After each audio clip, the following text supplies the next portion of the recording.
Muchas gracias por conectarse al 10º Congreso Internacional Periodismo en Debate 2020. Estamos muy contentos de tenerles a ustedes en esta edición que debido a la pandemia va a ser de manera virtual, pero asimismo seguimos operativos y estamos trabajando para mejorar la calidad del periodismo en nuestro país. Periodismo en tiempos de pandemia, transformación, reinvención, resiliencia y adaptación para la sostenibilidad de la profesión en el futuro. Ese es el título de nuestro 10º Congreso, que será desde hoy, lunes 9, hasta el sábado 14 de noviembre de 2020. Vamos a empezar con la inauguración de este evento y a continuación le voy a dar la palabra al decano del Colegio de Comunicación y Artes Contemporáneas de la Universidad San Francisco de Quito, Santiago Castellanos. Bienvenido, adelante. Muchas gracias, Tania. Estimados conferencistas, panelistas y público presente, a nombre del Colegio de Comunicación y Artes Contemporáneas de la Universidad San Francisco de Quito, les doy la más cordial bienvenida a esta nueva edición de Periodismo en Debate. Sabemos que entre el público presente el día de hoy hay gente que viene de otras ciudades, de otros cantones, de otras provincias, de otros países, de otros continentes, y es un verdadero honor tenerles a todos aquí a través de Zoom. Para quienes trabajan en la organización anual del evento Periodismo en Debate, y quiero agradecer de manera especial a Eric Samson, Tania Orbe y a todos los estudiantes asistentes y a todas las personas que nos colaboran en Periodismo en Debate desde otras instituciones. Quiero reconocer que este es un trabajo muy arduo, muy duro, pero al mismo tiempo es altamente gratificante. Se ha llevado ya en varias ocasiones, creo que esta es la 10ª ocasión, o la 11ª, ¿verdad? Y en cada ocasión siempre se fortalece nuestro convencimiento de que es importante seguir haciéndolo, a pesar de las circunstancias en las cuales nos encontramos en este momento y que son de conocimiento público. En uno de los videos de la serie titulada The World After Coronavirus, producida por the Pardee School of Global Studies de la Universidad de Boston, la filósofa Judith Butler reflexiona sobre el futuro de la esperanza después del COVID. Y en el video titulado The Future of Hope, y que ya está subido en YouTube, ustedes lo pueden encontrar desde julio, está allí. Butler dice que preguntas sobre la esperanza emergen de dos fuentes, o bien de situaciones de desesperación, las cuales buscan algún tipo de consuelo frente a la desolación, o bien de aquellas acciones llevadas a cabo por personas o grupos que enfrentan dificultades o consecuencias de situaciones desfavorables. La esperanza no siempre está ahí para hacernos compañía cuando la enfermedad y la muerte están cerca de nosotros, o cuando las incertidumbres sanitarias que nos siguen acosando y siguen allí y no han desaparecido han afectado a individuos y poblaciones enteras. Y esas incertidumbres sanitarias resuenan con incertidumbres económicas, políticas, sociales, que ya estaban allí y que simplemente las amplifican, las hacen más crudas y más evidentes. El segundo tipo de esperanza que me parece más interesante y que menciona Butler es al que creo yo tenemos que ponerle más atención, porque es esa forma de esperanza que se evidencia en los activismos, en los movimientos sociales que buscan la transformación del mundo a través de luchas en contra de la destrucción del medio ambiente, la desigualdad, la discriminación, la violencia, las injusticias de todo tipo.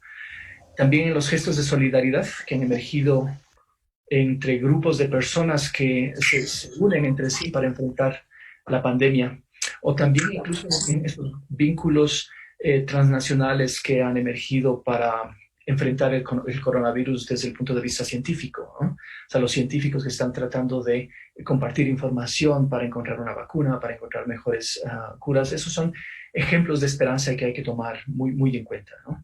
Entonces, la solidaridad, las manifestaciones de cuidado mutuo y de cooperación son ejemplos de esperanza que creo yo nos animan en este momento, nos ayudan a ver panoramas un poco menos desoladores de los que lamentablemente estamos escuchando todos los días. Y quiero creer que la esperanza también está aquí, en el evento de Periodismo en Debate, y que a lo largo de estos días de conferencia vamos a encontrar muchísimas formas de encontrar esperanza. Quiero agradecer a la Universidad de San Francisco por proveernos de los recursos para llevar a cabo este evento, y lo ha hecho ya desde varios años. Y también quiero agradecer de todo corazón otra vez a nuestros colegas Eric Samson y Tania Orbe por el trabajo que hacen y que siguen haciendo, por montar este evento, por ser un ejemplo de entrega a la profesión y a la enseñanza. Son un lindo ejemplo para nuestros estudiantes. Es un honor tenerles como colegas. Les extraño mucho, extraño a Eric, y para los que no saben, Eric, Tania y yo compartimos un piso en la oficina en el Miguel de Santiago y desde hace 7 meses no nos hemos visto. Pero bueno, esperemos que pronto nos volvamos a ver en persona y nos podamos dar un abrazo contra las medidas de bioseguridad posibles, pero esperamos vernos juntos y esperamos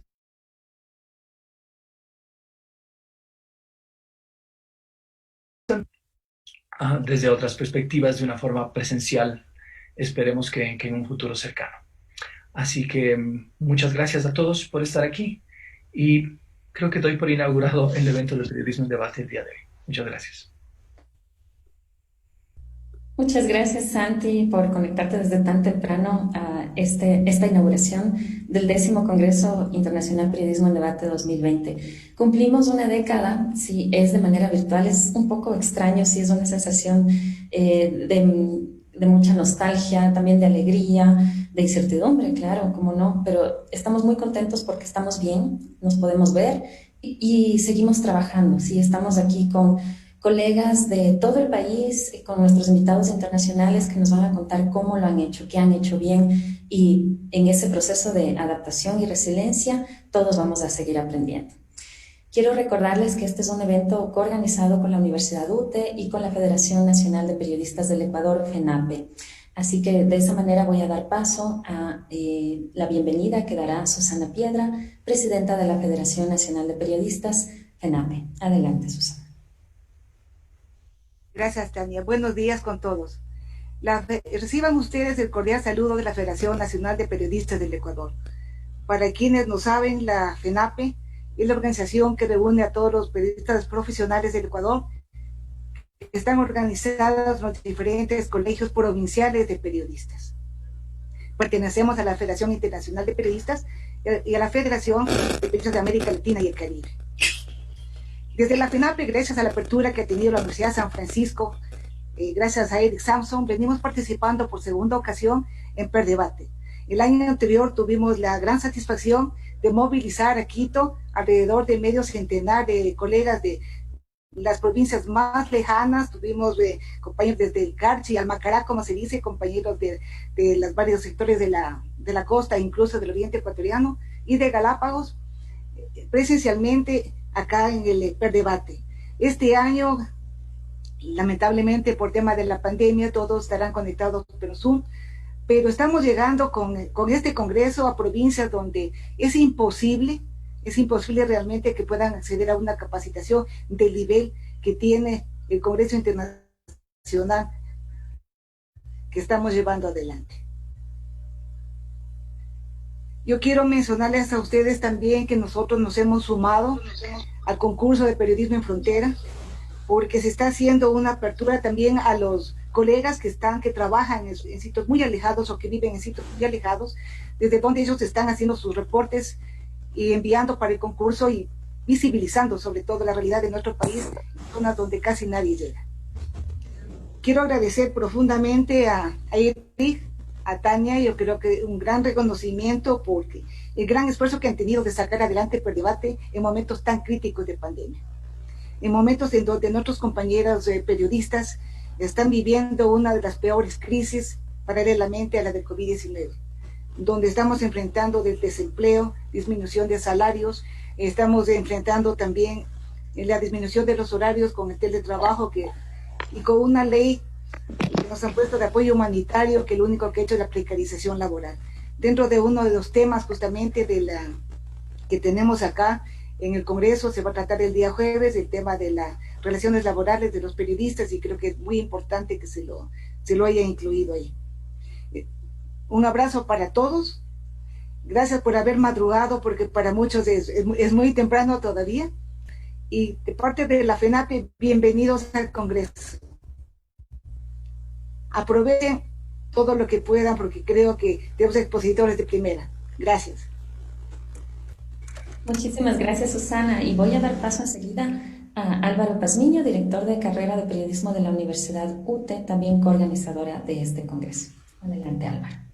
Gracias, buenos días con todos. Un gusto saludarles, especialmente acá desde la Universidad UTE, la Facultad de Derecho y Ciencias Sociales, la carrera de periodismo que igual por segundo año ha venido colaborando de manera activa en este congreso. Para nosotros es un gusto, ya que tanto docentes, estudiantes, pues han estado colaborando también en la parte de la organización y como ponentes de este importante congreso.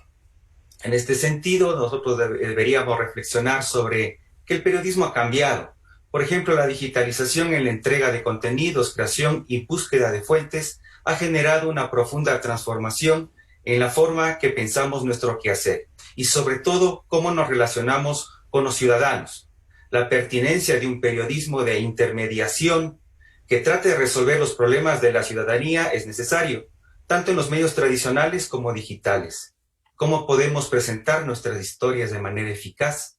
Uno de los enfoques que es necesario fijarnos es la especialización de nuestro trabajo, saber cómo debemos manejar la información científica, hacerla comprensible para las personas. Para ello quizá es necesario arriesgarse a presentar la pesquisa con una orientación narrativa, atrayente y acorde a los intereses de las audiencias en cada comunidad, ya sea esta rural o urbana. Algunos periodistas creen que solo basta una buena historia, pero la elección correcta del formato y del soporte será decidora para que nuestros lectores se informen y reflexionen de su entorno vital.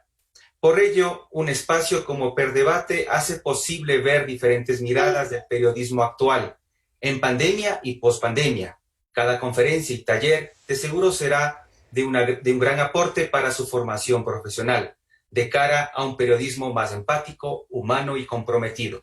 Es así que nosotros como universidad pues estamos muy gustosos de formar parte nuevamente y pues yo creo que esta va a ser una experiencia sumamente interesante y rica para nuestro proceso tanto académico como profesional.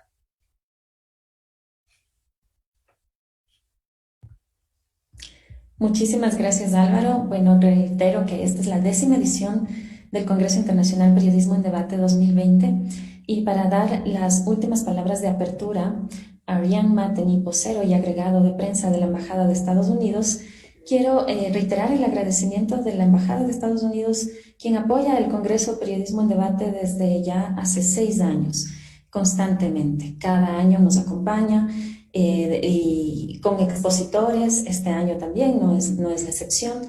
Y a continuación vamos a escuchar a Ariane Mateny, vocero y agregado de prensa de la Embajada de Estados Unidos. Bienvenido, Ariane.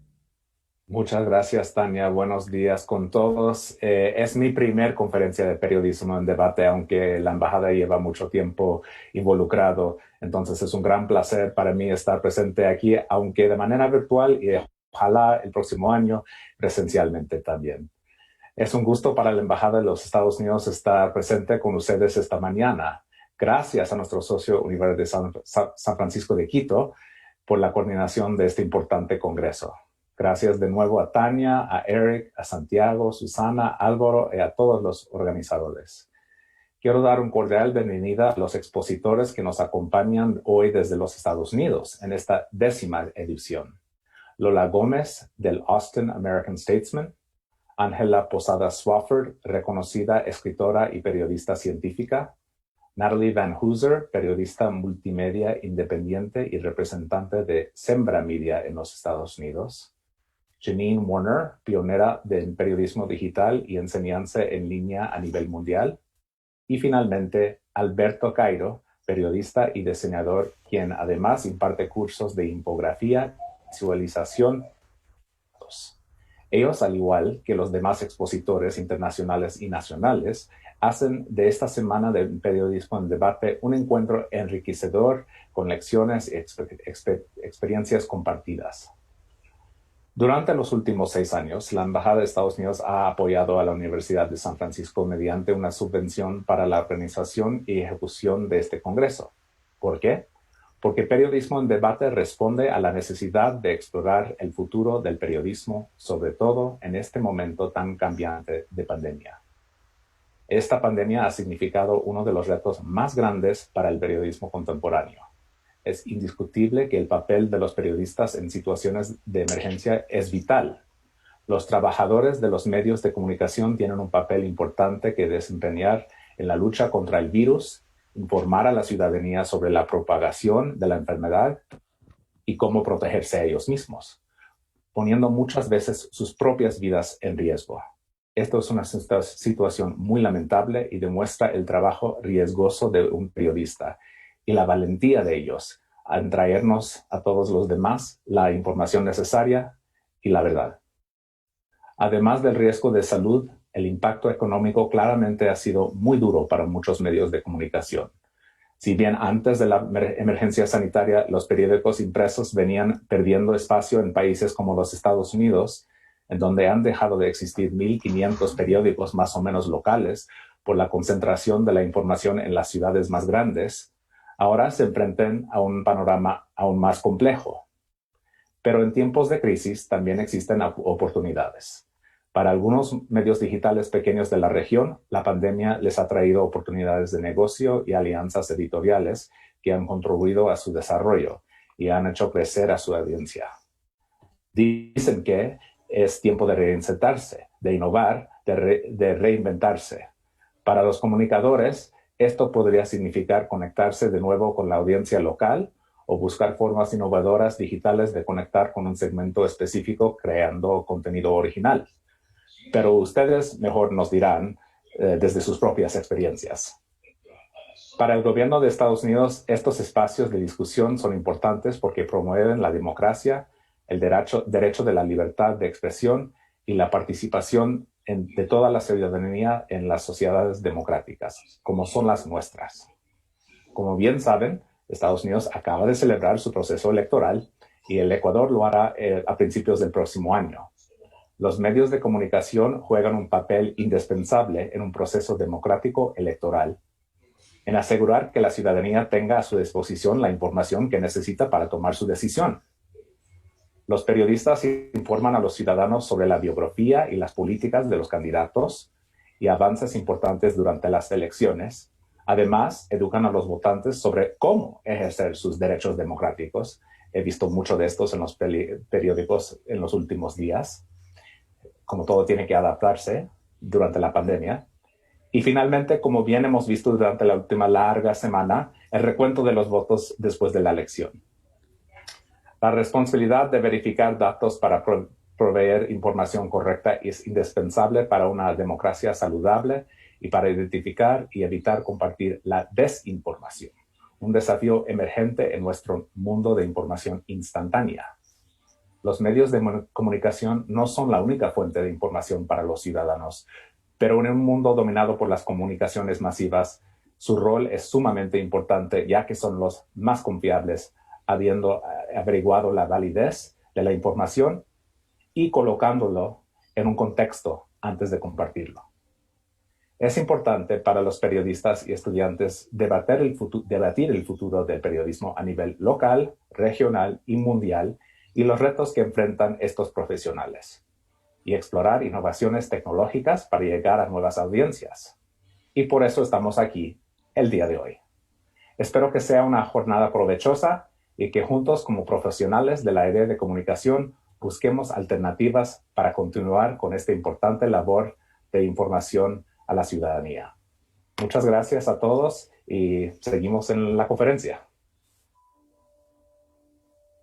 Muchas gracias, Rian. Estamos encantados de que nos acompañen en la inauguración y también por su apoyo constante para mejorar y trabajar en conjunto para el periodismo de calidad. Voy a dar paso ahora a Isabel Guerra, estudiante de la Universidad UTE, quien va a apoyarnos en el protocolo y en la presentación del Foro 1, Cómo sostener económicamente el periodismo en tiempos emergentes. Empezamos ya con nuestro 10º Congreso. Bienvenidos a todos. Buenos días a todos. A continuación brindaré información de nuestros participantes para el PER Debate. Elizabeth Salazar, periodista de investigación y analista de datos, especializada en la cobertura de temas de género, desigualdad y poder económico. Es miembro del portal ojo-público.com y de la Alianza de Periodismo Latinoamericano Conectas U, y ex becaria de la Fundación Nuevo Periodismo Iberoamericano. Natalia Van Houser, periodista y traductora freelance en Reno, Nevada, Estados Unidos. Es embajadora para Sembra Media en Estados Unidos, donde investigan medios independientes y digitales en español en el país. Fue becaria de Fulbright en Argentina y trabajó como asistente de programas para el Centro Internacional para Periodistas, con enfoque en los proyectos de América Latina. Fabiola Torres es becaria Knight en el Centro Internacional para Periodistas y miembro del Consorcio Internacional de Periodistas de Investigación. En el 2018 fue parte del equipo de la premiada serie global Implant Files. Ese mismo año integró el grupo de reporteros que ganó el premio Gabriel García Márquez en la categoría Cobertura por la serie Venezuela a la fuga. Catalina Colmenares. María Catalina se ha desempeñado como diplomática y asesora. También trabaja como directora regional para América Latina en la búsqueda de fórmulas de sostenibilidad y rentabilidad para los medios independientes proveyendo capital. Carlos Andrés Vera. Estudió comunicación audiovisual en la UNIAC y se especializó en dirección cinematográfica en la Escuela Internacional de Cine. En el 2002 creó una empresa de comunicación, Cámara Oscura, dedicada principalmente a la comunicación estratégica. Actualmente es director de Scorpio. Ha sido parte de varios talleres de estrategia política y ha trabajado como director de comunicación en algunas campañas políticas.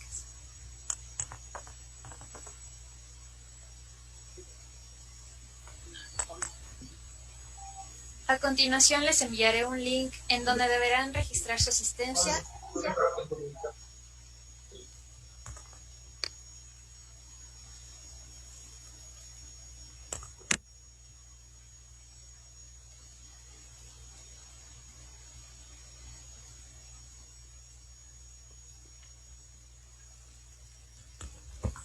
Muy bien, Isabela, no sé si has terminado. Para todos este enlace les permitirá registrarse en cada una de las sesiones nuestras para que tengamos claro el número de horas de participación a lo largo del Congreso, y ese número de horas se agregará a su diploma virtual que les mandaremos al final del Congreso y que podrán imprimir en sus casas.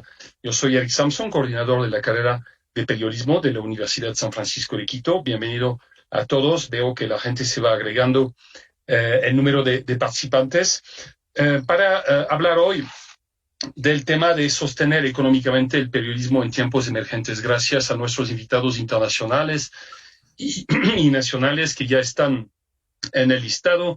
Se nos esperan desde Nevada, desde Ecuador, desde Perú y otros países. Muchas gracias por su presencia. Como se dice en Francia, el periodismo, como cualquier actividad humana, no vive solamente de amor y agua fresca. O sea, se necesitan recursos económicos, por lo menos en los modelos clásicos. Sin embargo, hemos visto todos que esta pandemia ha mostrado debilidades en esos formatos. Nadie se esperaba una parada total de la distribución, una caída a este punto drástica de la publicidad. Y hemos visto en Ecuador, como en muchos países, muchos medios obligados de cerrar. Creo que Susana Piedra de la FENAPE nos hablaba de eso. Una gran cantidad de medios con un modelo económico tradicional cerrando o despidiendo gente o trabajando con menos.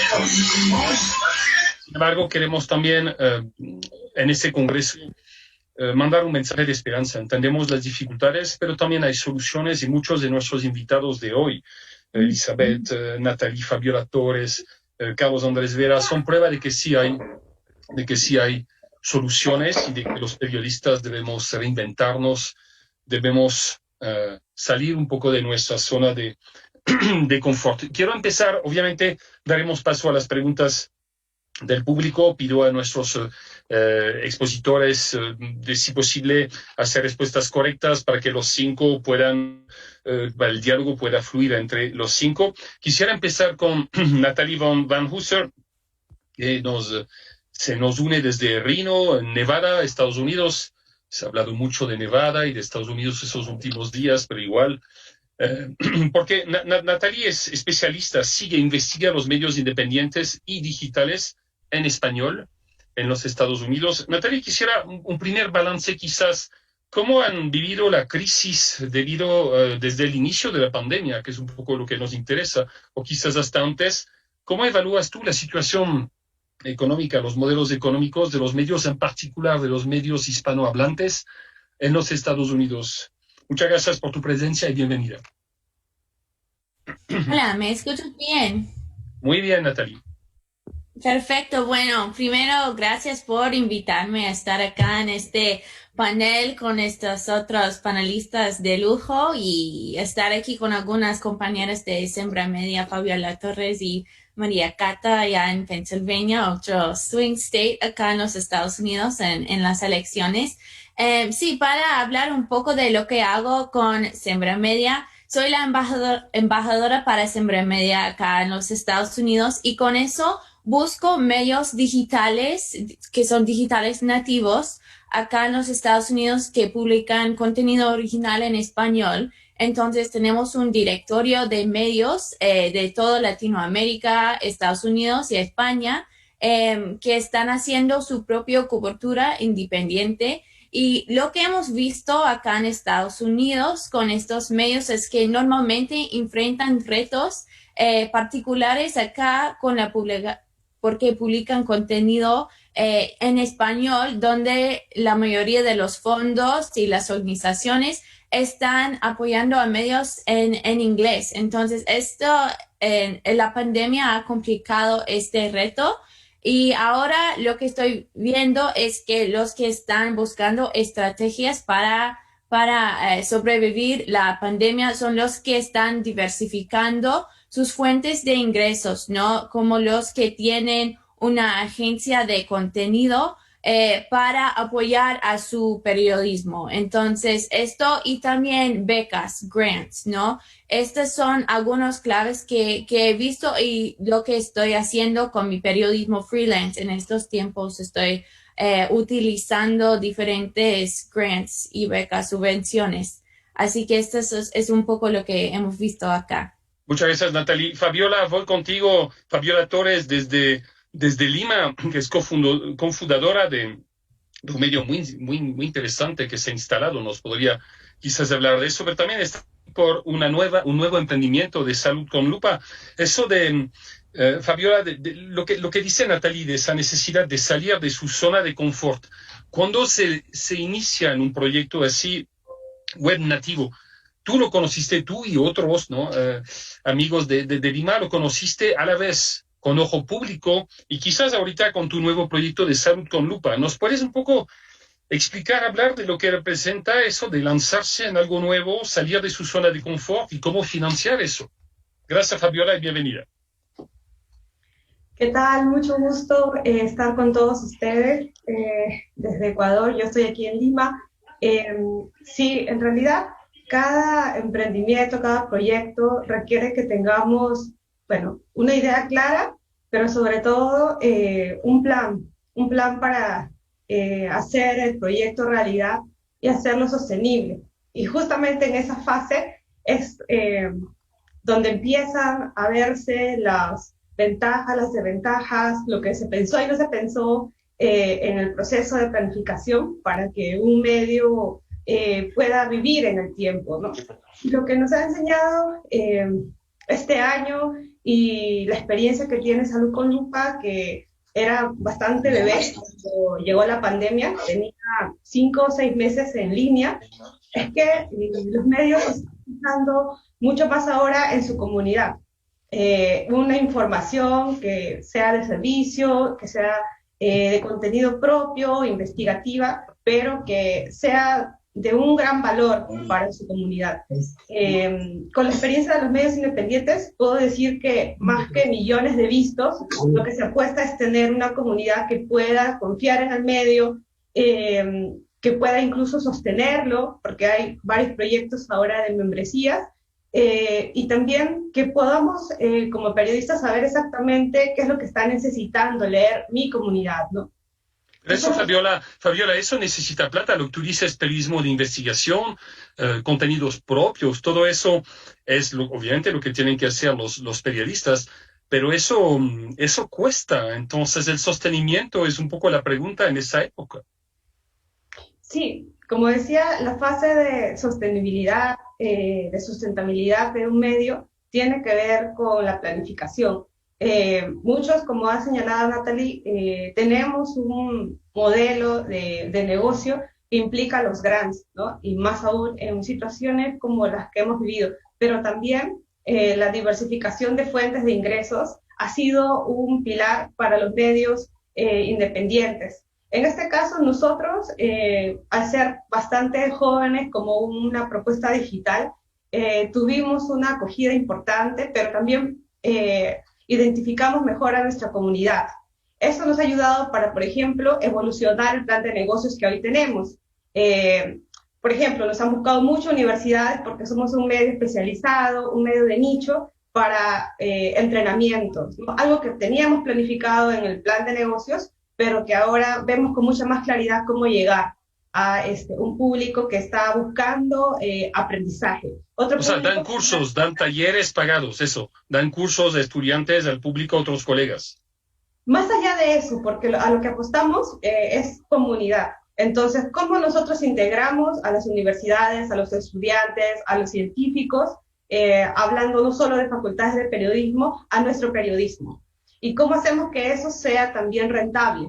Entonces, no solo se da una contraprestación, un servicio, sino también hacemos que ellos se identifiquen más con nuestro medio. Ese es un proceso. Estamos en ese proceso, pero creemos que es súper importante para un medio definir mejor su comunidad para justamente luego ir a una fase de sustentabilidad con los servicios que puede prestar a esa comunidad. Muy bien, Fabiola. Vamos a regresar sobre esas distintas maneras de levantar fondos. Lo vamos a ver también con Carlos Andrés. Antes de pasar la palabra a Carlos Andrés, que nos interesa mucho porque es un nuevo medio que sale muy recientemente en Ecuador, Web Digital. Solo una pregunta, porque tenemos algunos de los participantes que a veces no está el nombre, está solo iPhone, entonces no sé bien quién es quién. Solo una pregunta, sí, solo confirmar que Elizabeth Salazar y Catalina Colmenares están con nosotros. No sé si me pueden decir un hola. Presente. Presente. Presente también, aquí estoy. Perdón, pero es que yo veía a veces iPhones, decía algo, que iPhone pues muy bien. No, y como el listado de participantes es largo, no tuve tiempo de verles todas. Bueno, Elizabeth, empezamos contigo, después María Cata y Carlos Andrés, y después cambiaremos el orden, obviamente. Elizabeth Sembra Media, también cofundadora de Ojo Público, creo que nos encontramos cuando hice un reportaje sobre ustedes, porque el modelo de Ojo Público interesó a mucha gente en muchos países. ¿Y cómo lo están pasando ahora? O sea, ¿cómo se sostienen? O sea, Fabiola nos habla un poco de lo que hace con su proyecto de salud con lupa. ¿Cómo les va financieramente? ¿Cómo se pueden sostener? Por ejemplo, Ojo Público, que es un medio muy conocido, se hizo conocer con los Panama Papers. ¿Qué tal los tiempos? ¿Se sostienen? ¿Es complicado? Cuéntanos. Sí, bueno, Ojo Público siempre ha tenido un modelo de sostenerse con grants, ¿no? Con los proyectos, eso es lo principal. Y ahora, pues en pandemia, lo que hemos hecho es diversificar la búsqueda de proyectos. Eso a la par, nosotros tenemos el programa que es Ojo Lab, que es el laboratorio desde donde impartimos charlas, hacemos capacitaciones también, pero lo fuerte siempre han sido los grants. Esa ha sido la principal forma de financiamiento para Ojo Público. Lo que ha pasado hace un mes y una semana es que ya hemos lanzado un programa de membresías. No queremos aquí entrar a un tema de suscripción. Lo que estamos buscando es generar comunidad. Como bien ha dicho las colegas, esto es necesario, ¿no? Es ya otra forma de buscar ingresos o financiamiento y lo hacemos a través de aliados.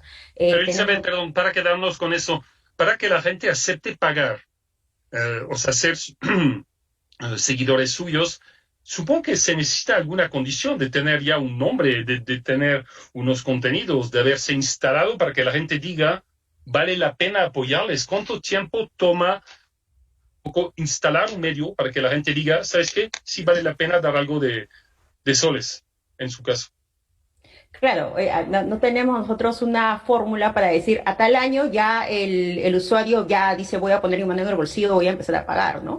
Pero lo que sí, lo que dices es cierto, ¿no? Una credibilidad, la información que uno publica ya te da cierta público que es afín a tus historias. Sabe que si va a buscar determinado tema, mejor entra a tu página, mejor linkea tu historia porque puede encontrar una información más sólida o más certera, ¿no? Entonces, ese tipo de comunidad, lo que se hace solamente es extenderle y decir, bueno, hemos tenido un trabajo horizontal de intercambio, pero ahora también necesitamos que tú te sumes, o si quieres que sigamos haciendo ese tipo de periodismo, también te sumes haciendo una colaboración. Para eso... ¿Y funciona? ¿Y funciona, Elizabeth?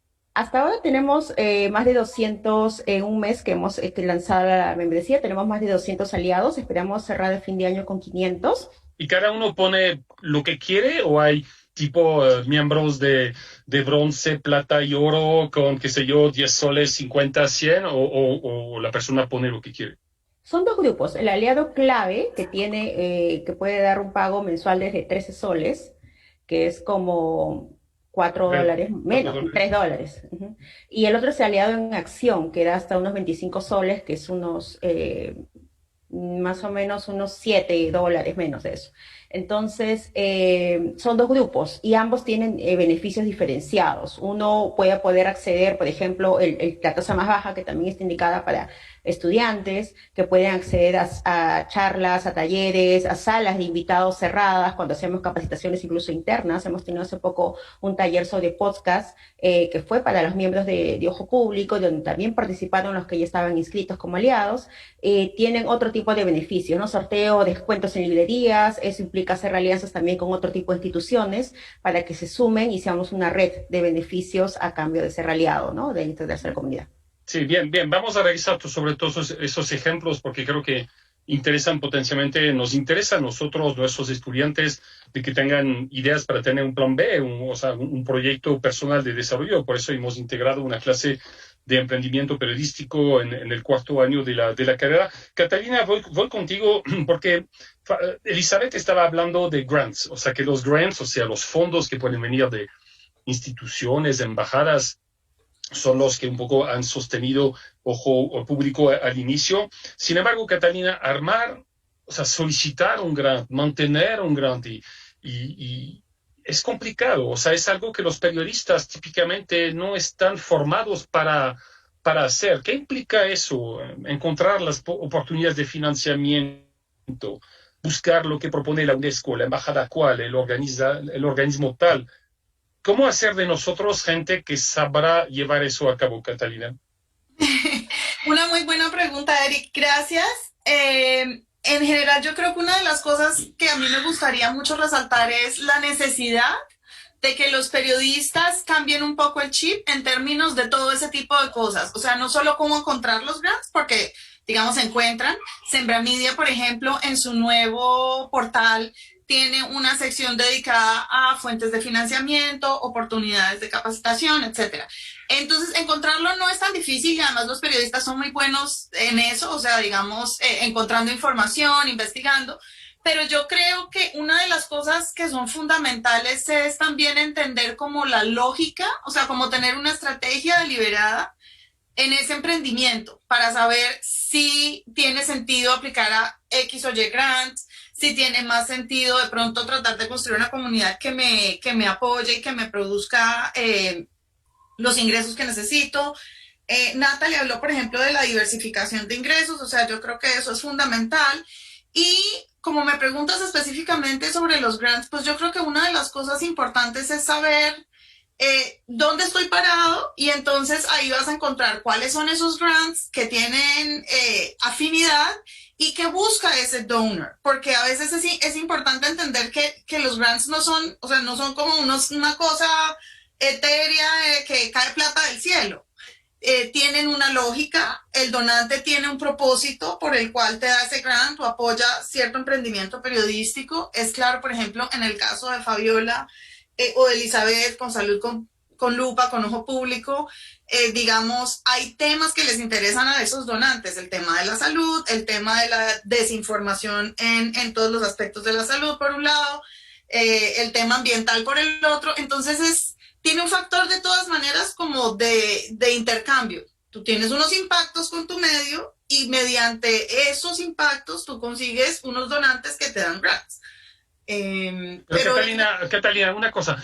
Yo he hablado con colegas que a veces tenían problemas en sus medios, o más bien los medios tenían problemas, tenían miedo de ser despedidos y decían, ok, buscar grants, dar cursos, etcétera, pero tenían un poco de miedo de transformarse en personas que iban a pasarse la vida haciendo fundraising, o sea, levantando fondos más que haciendo periodismo. O sea, te dicen, sí, pero me van a dar un grant por 1 año o 2 años. Y después de esos 2 años, ¿con qué me financio? Tengo que buscar otro y otro y otro. O sea, ¿cómo hacer para que tengamos también el tiempo de ser lo que somos, o sea, periodistas? Sí, esa es una muy buena pregunta porque a veces, digamos, toda esa lógica del periodismo emprendedor, pues también es muy oneroso con el periodista. O sea, como que en el mundo en el que estamos ahora, de tantas dificultades de los medios tradicionales, queremos que el periodista sea periodista, buen investigador, escriba perfecto, pero además que entienda la lógica del business plan, pero además que haga fundraising, y pues es bastante complicado.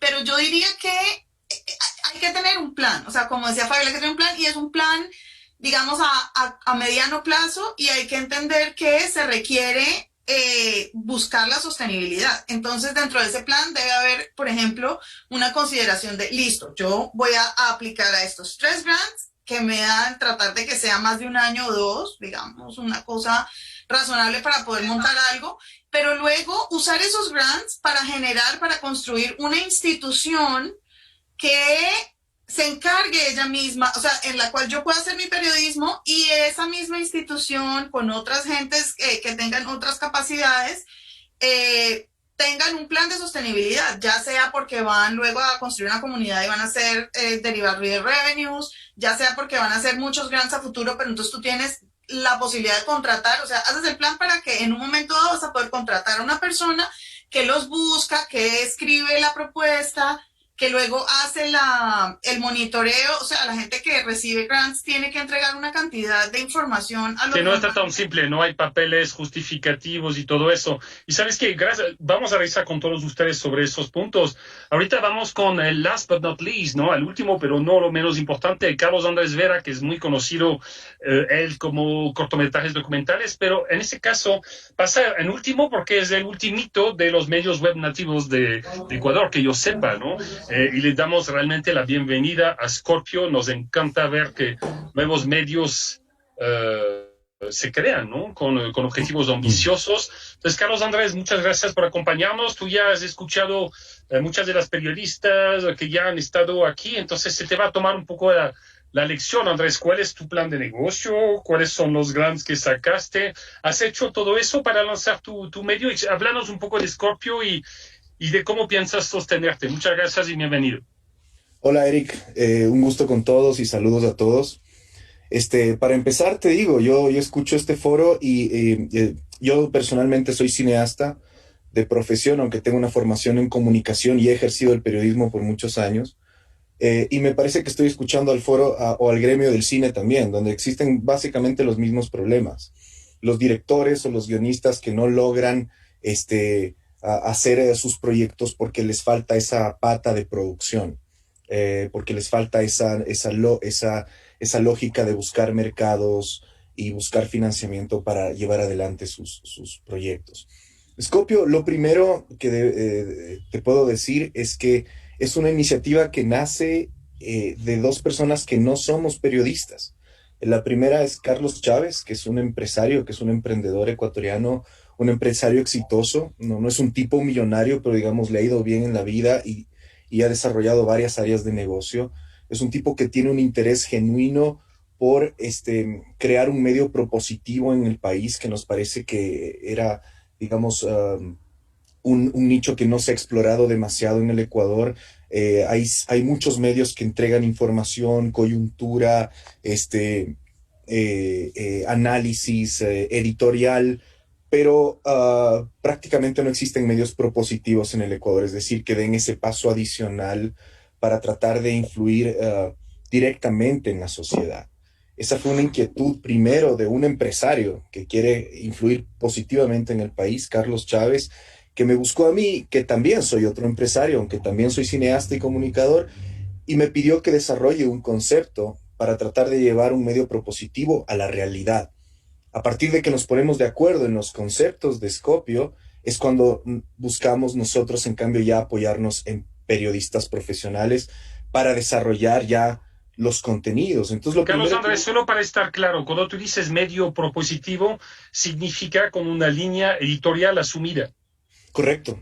Y que tiene pues su propio concepto de lo que es información. Básicamente nuestro concepto de información es brindarle a la gente elementos de juicio que le permitan tomar mejores decisiones. No solo queremos decirle qué es lo que está pasando, sino que queremos llevarlo por lo que nosotros consideramos, por supuesto desde una posición editorial muy clara, es un camino de un análisis más inteligente de las circunstancias, por qué pasan las cosas y cómo a partir de lo que pasa podemos guiarnos mejor como sociedad. Queremos influir directamente, somos claros y somos expresos en eso. Pero a lo que iba y lo que te estaba diciendo es que tal vez a diferencia de las experiencias que yo he escuchado en este foro, Scopio nace con una alianza directa entre periodistas y emprendedores, de entrada.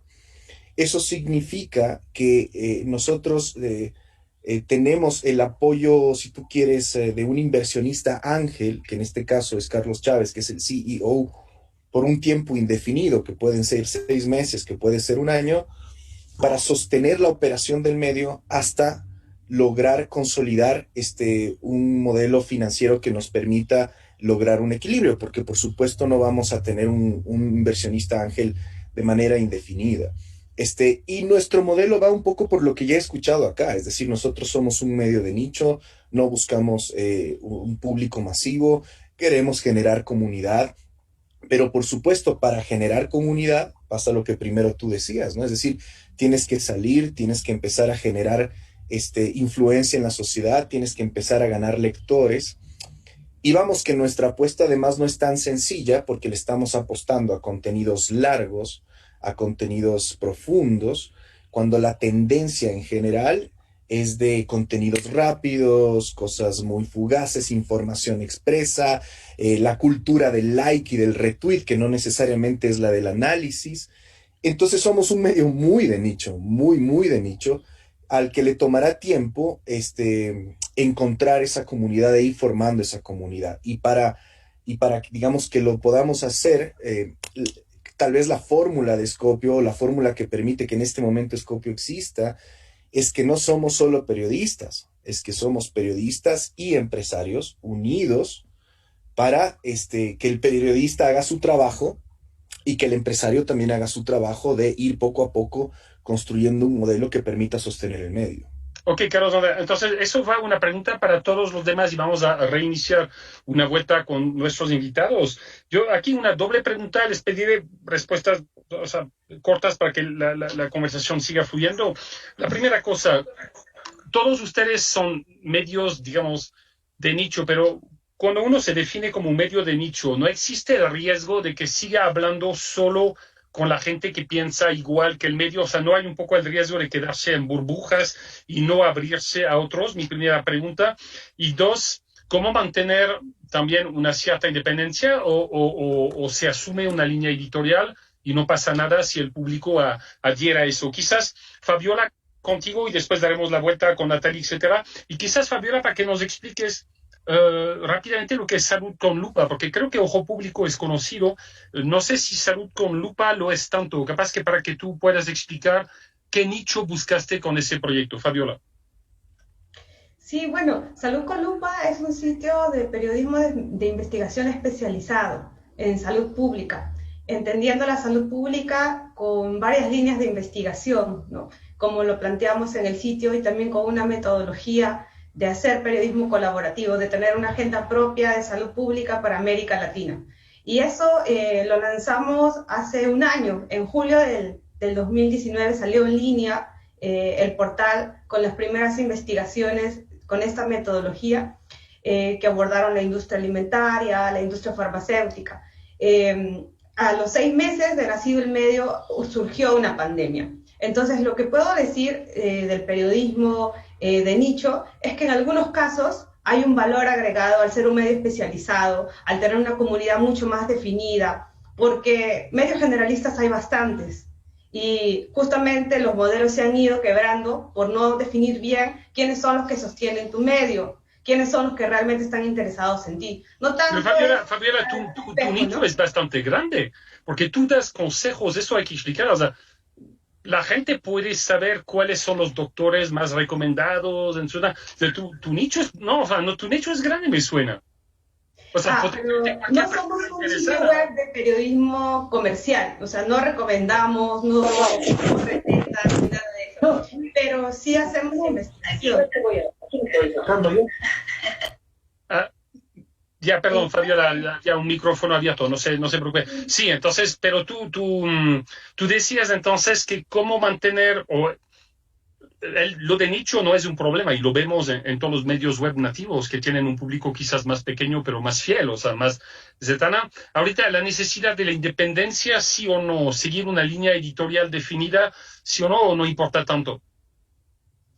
Yo creo que un medio tiene que definir bien cuál es su misión y visión, ¿no? Eso que parece tan sencillo y que a veces aparece en los sitios web toma muchos años centrarlo y darle en el blanco. Pero en la medida que estamos viendo que hay muchas oportunidades también en lo digital, ¿cómo nos diferenciamos de todo ese universo, de toda esa comunidad o ecosistema, como ya nos muestra Sembramedia, en América Latina e Iberoamérica? Entonces, tener un valor agregado significa que haya un diferenciador. Desde el momento en que publicas, estás diciendo cómo haces tu periodismo, a qué te quieres dedicar específicamente, a quién te quieres dirigir también, y lo que está detrás de cámaras también, ¿no? Así nos explicaba Elisa en su momento, que están haciendo podcasts o varios otros medios que están en la comunidad de Sembramedia que han ido evolucionando. Y es lo importante de lo digital, ¿no? La permanente evolución. Porque con la fotografía del primer año de fundación, ¿no? Claro. Y Natalie, vamos contigo, Natalie, esa necesidad de transparencia es importante, por ejemplo, de los medios independientes y digitales en español en América, en Norteamérica. Es importante esa necesidad, esa transparencia, decir, ok, esos son los que nos financian, porque estamos viendo, ¿no? Estamos viviendo años durante los cuales hay muchas dudas, ¿no? Que los dueños de los medios, que te hacen la agenda y que dudas que a veces pueden ser reales y a veces más, un poco exageradas, pero en algunos casos sí. Es importante mantener esa transparencia, decir, esos somos, eso es nuestro público, de ahí viene la plata, eso es la línea que defendemos, porque todo eso se nos aleja un poco de eso que a veces se enseña, ¿no? En las escuelas de periodismo, la necesidad de la honestidad intelectual, no utilizamos la palabra de objetividad, que ya es complicado, pero se nos aleja un poco de eso. ¿Cómo lo ves, Natalie? Sí, con la transparencia creo que eso es una de las cosas fundamentales, especialmente como un requisito para los medios en el directorio de Sembramedia, la transparencia de tu lado editorial, pero también de financiamiento. Y con eso creo que eso ayuda a construir comunidad y tener una audiencia que entiende lo que quieres hacer y por qué tienen que apoyar a tu medio si tienen los recursos, ¿no? Entonces tenemos algunos ejemplos exitosos de eso, como el diario.es tiene una página acerca de nosotros y otras páginas que explican bien su línea editorial y cosas de eso. Y puedes ver eso con un montón de medios que tienen esta página, como Salud con Lupa también lo tiene, que explica bien lo que hacen y eso ayuda mucho a la audiencia a entender lo que quieres hacer y por qué deben consumir tu medio y lo que pueden aprender. Ya empezamos a tener reacciones y preguntas del público. Nuestra colega de la UT, Pamela, dice que, bueno, deben haber intangibles, ¿no? Como la credibilidad, la calidad de contenidos, la ética en la gestión de contenido. ¿Eso sí se mantiene cual que sea el medio, Natalie? Una vez más con la pregunta, perdón. Sí, o sea, es importante, igual, Pamela Cruz dice que debe haber intangibles, cosas que no cambian, que se mantienen. O sea, credibilidad, calidad de contenido, ética, esas son cosas que no podemos olvidarnos, cual que sea el modelo de negocio. Sí, cierto. Especialmente una cosa que los medios no explican bien muchas veces es poner estas cosas donde la audiencia puede verlo. Entonces, hablo un poco de la página de acerca de nosotros y creo que eso es una de las cosas fundamentales que a veces los medios olvidan, es explicar bien todo eso de una manera muy transparente, porque si los periodistas entienden que sí tenemos que hacer periodismo de una manera ética y todo eso, pero explicarlo es un paso adicional que creo que es clave para esta confianza con su audiencia. Vamos con Elizabeth Salazar. Elizabeth, no sé si todo el mundo está al tanto, pero bueno, Ojo Público, una co-creación de varios periodistas de investigación del diario El Comercio de Perú, cuando se suprimió un poco el área de periodismo de investigación, unos periodistas que dijeron, ¿y ahorita qué hacemos? ¿Cuánto tiempo les tomó? ¿Qué tan fácil o difícil fue crear esa comunidad? Que ahorita sí me parece que sí existe alrededor de Ojo Público. Claro, Ojo Público empieza en 2014. Sí, tenemos ahora una comunidad ya conformada. No ha sido fácil, como ves la cantidad de años que ha tomado crear este tipo de audiencia, ¿no? O tener alrededor de nosotros este tipo de audiencia. Yo creo que pasa mucho por el tipo de enfoque e historias que uno aborda, ¿no? Siempre buscando fiscalizar de repente abusos de poder o incluso temas económicos, ¿no? Que a veces antes no se investigaban desde ese punto de vista. Generalmente la investigación está centrada mucho, o se centró mucho antes en lo que es política, narcotráfico, pero acá también, pues, en Ojo Público se investigó fuertemente la salud con Fabiola Torres antes de que ella entrara a Salud con Lupa. Había aspectos también como temas de género, de derechos humanos y temas de grupos de poder económico. Entonces, ese tipo de ángulos de investigación que a la ciudadanía le importan, que le afectan, que le tocan el día a día, hace que generes una comunidad, que traigas electores que ya están cansados de repente de lo del día a día o de la coyuntura y los líos políticos de siempre, ¿no? Entonces te vas más a los porqués, al cómo, a la investigación, ¿no? El reportaje a profundidad. Y creo que eso ha ayudado. ¿Qué reprochan a los medios, no sé cómo decir, a los medios tradicionales, o sea, los medios a los cuales estaban acostumbrados, que dicen que no reciben de esos medios que pueden recibir de Ojo Público, de otros medios? Profundidad, explicaciones, ¿no? Porque estamos ahora en una vorágine en los últimos años ya del día a día, de qué pasó, dónde pasó, cuándo pasó, pero no el por qué ni el cómo, ¿no? Entonces, puedes tomarte un poco más de tiempo, pero vas a publicar una información que sea más sólida, con más sustento, que te responda a más cosas que en la competencia, lamentablemente, en que se han sumado el periodismo diario a competir con las redes sociales, ¿no? Y sabemos que cualquiera que tiene un celular se informa apenas despierta a través del equipo, ¿no? No va a estar esperando que el periódico se lo lancen por la puerta. Entonces, eso ya pasó. Y la idea es dar otro tipo de información más de profundidad y calidad, y creo que eso sí se ha logrado en Ojo Público.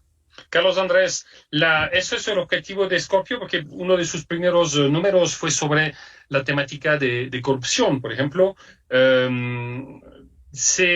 ¿Tú sientes también que hay un público que busca por eso? Porque también se dice que hay mucha gente que quiere información super light, super rápida o no necesariamente muy bien fundamentada. Entonces, que apuestan a que sí hay una porción del público que sí quiere esa profundidad de la cual nos habla Elizabeth. No sé si será una mayoría, entre paréntesis, del público, pero sí existe, Carlos Andrés. Definitivamente no es una mayoría del público.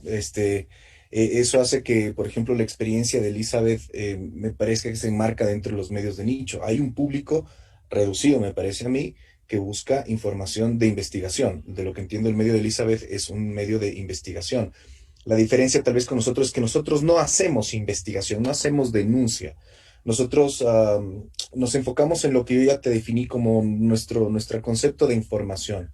Generar contenidos que te permitan tomar mejores decisiones, y en ese sentido Scorpio se dirige directamente a la gente que toma decisiones. Es un mercado pequeñito que toma decisiones en el país, es decir, que tiene algún nivel de influencia en la sociedad para guiarla por A o por B rumbo. Nosotros estamos dirigidos a ese tipo de gente, y empezamos con ediciones temáticas como las que tú dices. Entonces, una edición de corrupción no pretende poner una vez más nuevas denuncias de corrupción y, qué sé yo, unirnos a todas esas denuncias que en el Ecuador últimamente han conformado escándalos casi semanales, sino nos enfocamos en tratarte de explicar el fenómeno, cuál es el origen del fenómeno, si tiene relación, por ejemplo, con temas que tienen relación con educación, con las narrativas sociales, con todo aquello que el Estado está haciendo mal para que la corrupción pues aflore tanto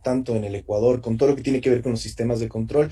Y sobre todo, una vez que te damos o te apoyamos con esa comprensión general del tema, lo que nos interesa además es plantear salidas, no quedarnos ahí, no quedarnos en todo es una mierda, cagamos, la corrupción nos tiene a todos mal, la sociedad se va a hundir, sino también aportar a la sociedad con salidas que se plantean desde una postura editorial, pero también las salidas que desde la sociedad civil, es decir, hacer visibles las salidas que desde la sociedad civil también se están planteando. Un poco también para brindarle... O sea, como propuestas de sociedad civil. Por ejemplo, Scorpio, podríamos imaginar que Scorpio tomaría partido en el marco de las próximas elecciones de febrero próximo. O sea, diga, nosotros nos parece que tal candidato es mejor para... Scopio lo que te va a decir es, este es el Ecuador en este momento, en la edición electoral. Este es el Ecuador en este momento, y en base al Ecuador de este momento, esto es lo que nosotros consideramos es el perfil del que debería ser el siguiente presidente, ¿sí? Y de ahí pasamos nosotros, o lo que vamos a hacer el ejercicio es de analizar los planes de gobierno y los perfiles de los candidatos en base al lugar en donde está el Ecuador. Entonces no le vamos a decir nunca a nadie, deberías votar por este o por este, pero sí vamos a intentar desagregar las virtudes y los defectos de los candidatos en base a la situación actual del país. Por supuesto, en base a un análisis y a una postura editorial muy claramente definidas, ¿no? Entonces, sí, lo que pretendemos es ser una guía. Y como te dije al inicio, para elaborar los contenidos de esa guía, nos apoyamos en el periodismo y nos apoyamos en periodistas profesionales que cumplen su oficio. Esto respecto a lo que tú mencionabas de ética, de credibilidad, etcétera. Pero además, sí queremos ir un poco más allá, y por eso yo diría que Scopio no es un medio 100% periodístico. Es un medio que incorpora nuevos elementos a la información, y uno de esos elementos es un elemento periodístico.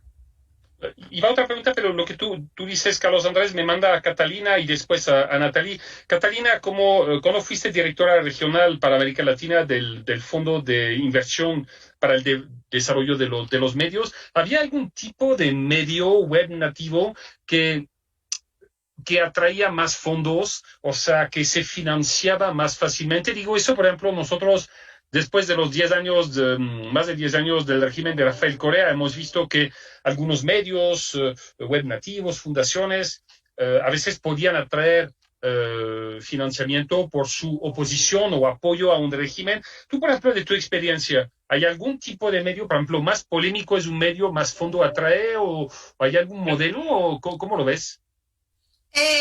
Yo creo, bueno, lo veo desde esa posición que tuve en MDIF, para esa organización, para el Media Development Investment Fund, pues claramente había unos medios que atraían o que, digamos, tenían mayor posibilidad de recibir las inversiones. Es una organización que, si bien es sin ánimo de lucro, las inversiones que hace son unas inversiones, no son grants, son realmente una inversión en el crecimiento de ese medio, y hace un acompañamiento para desarrollar, digamos, ese crecimiento de forma que la inversión también crezca. Pero ¿cuál era ese perfil entonces? ¿Qué medios atraían más plata? El perfil es un medio, digamos, verdaderamente independiente, o sea, el principio fundamental por el cual MDIF hace esas inversiones es para fortalecer la democracia, porque considera que los medios son, digamos, un pilar fundamental de la democracia. Entonces, obviamente, no atrae el más controversial, o no atrae el de mayor tráfico, o el que dice las cosas más de derecha o de izquierda. Atrae el más riguroso, el que mejor, digamos, produce información socialmente relevante, para que la gente pueda tomar la decisión que sea, o sea, proveer información que sea veraz, que sea en algunos casos análisis, en otros casos noticias de última hora, pero digamos que tenga una propuesta de incrementar como el valor social de sus contenidos. Era básicamente la premisa. Yo además quiero decir que, digamos, en ese tema de los medios, o sea, yo creo que hay como una percepción errada de que los medios que triunfan son los de más tráfico, los que saben hacer bien clickbait. Yo creo que la gente cuando va a los medios, la gente del común, pues es una gente que no tiene mucha educación en términos de lo que llamamos media literacy. No sé cómo se dice en español, pero la gente no va, o sea, la gente no coge el celular y dice, hoy me voy a desinformar. Lo que pasa es que los medios de esta naturaleza han sido un poco no muy eficientes en maximizar esos canales de llegada. Y obviamente las cosas controversiales se distribuyen mucho más rápido, las redes sociales no ayudan, pero yo creo que hay una reflexión para los periodistas a hacer de cómo, o sea, de cómo hackeamos ese sistema, cómo hacemos que nuestra información, que es relevante, que está bien investigada y que todo, pues tenga una llegada mayor, o sea, que la gente entienda o lo encuentre fácil o diga, o sea, nadie dice me voy a desinformar, la gente dice me voy a informar, lo que pasa es que no sabe qué es qué, y yo creo que ahí hay una tarea, digamos que es un poco como la última milla de llegada en la que hay que trabajar. La última mía de Natalie Van Hunzer desde Reno, Nevada, de los medios hispanohablantes en particular que tú has seguido, ¿cuáles son los que se desarrollan mejor? ¿O no hay una tipología básica de esos medios? ¿O puede haber distintos tipos de medios que atraen fondos o se desarrollan bien? ¿O es difícil armar eso? Sí. Con la pregunta de cuáles son los medios que pueden conseguir fondos más fácilmente, creo que no hay un perfil específico, pero algunas cosas que María Cata ha mencionado son tener un plan de corto plazo, de medio plazo y de largo plazo. Eso es una de las cosas clave que los fundadores quieren ver, que sí tienes un plan y no estás dependiendo 100% de esta beca, esta grant para que estás postulando. Entonces, esto es importante para cualquier medio y también tiene más que ver con los medios que tienen que ver con la misión de la organización. Entonces, si estás postulando para un grant, tiene que investigar la organización, las personas que están trabajando en este proyecto que tiene fondos, y tienes que articular bien lo que estás haciendo, que sí tiene que ver con lo que la organización quiere hacer. Entonces, no es necesariamente el perfil del medio, pero tiene que ver dónde tiene este área en común con la organización. Tengo para todos ustedes una pregunta hemos visto, o sea, desde hace ya años, hubo una época en la cual los medios eran más importantes que los periodistas que trabajaban para ellos, salvo contadas excepciones de periodistas, de presentadores reconocidos, pero hemos visto ya un cambio de eso y ahorita el periodista se transforma en marca. Entonces, ahorita la pregunta sería, y a veces es el caso, o sea, ¿qué vale que un periodista se venda como marca y siendo marca el medio podría funcionar o más importante debería ser el medio? Y empiezo esa pregunta contigo, Carlos Andrés, porque hubo una pregunta de uno de mis estudiantes, Juan Sebastián Jaramillo, que dice cómo asegurar imparcialidad en los análisis presidenciales, dado tu conocido trayecto trabajando con un candidato en particular. Por ejemplo, un poco tú empezaste a responder sobre eso de una línea, pero ¿cómo hacer eso, Carlos Andrés?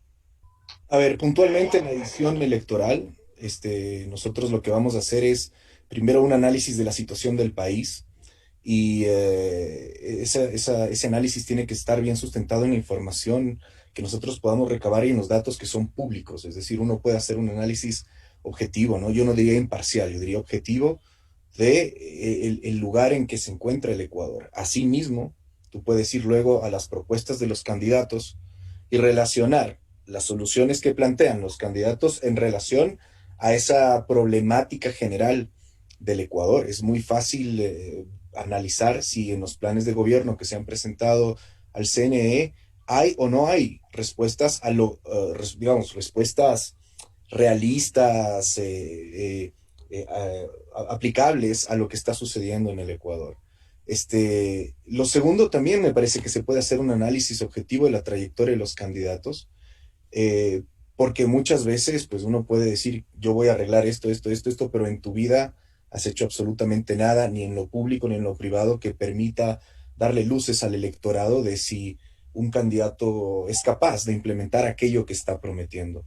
Todos estos parámetros deben hacerse en base a información que sea verificable, que sea pública, que sea bien levantada, que sea investigada. Luego viene lo más importante. Scopio no es Carlos Andrés Vera. Yo siempre he tenido una postura, y no solo respecto al tema político, sino al tema social, muy clara, muy fuerte. Lo he hecho siempre a través de mis películas, a través de mis documentales. De tus redes también, eres activo en redes. Y lo seguiré haciendo. Pero Scopio es un proyecto que no es, pues, Carlos Andrés Vera. Yo soy parte de un equipo editorial en donde, por supuesto, ninguno de los otros es igual a mí. En algunas cosas coincidimos, en otras no. Entre todos vamos desarrollando, pues, los temas y los ángulos que vamos a presentar. Y yo creo que eso es algo además que los lectores van a valorar al momento de leer. Yo creo que los lectores, si se meten ahora mismo a la página de Scopio y hacen un análisis de los textos alrededor del análisis del tema de corrupción, van a ver que no es una proyección de las redes de Carlos Andrés Vera lo que ahí se plantea. Van a ver que es un medio que tiene su propia identidad, que sí tiene posturas muy claras, pero que no son una extensión de mí.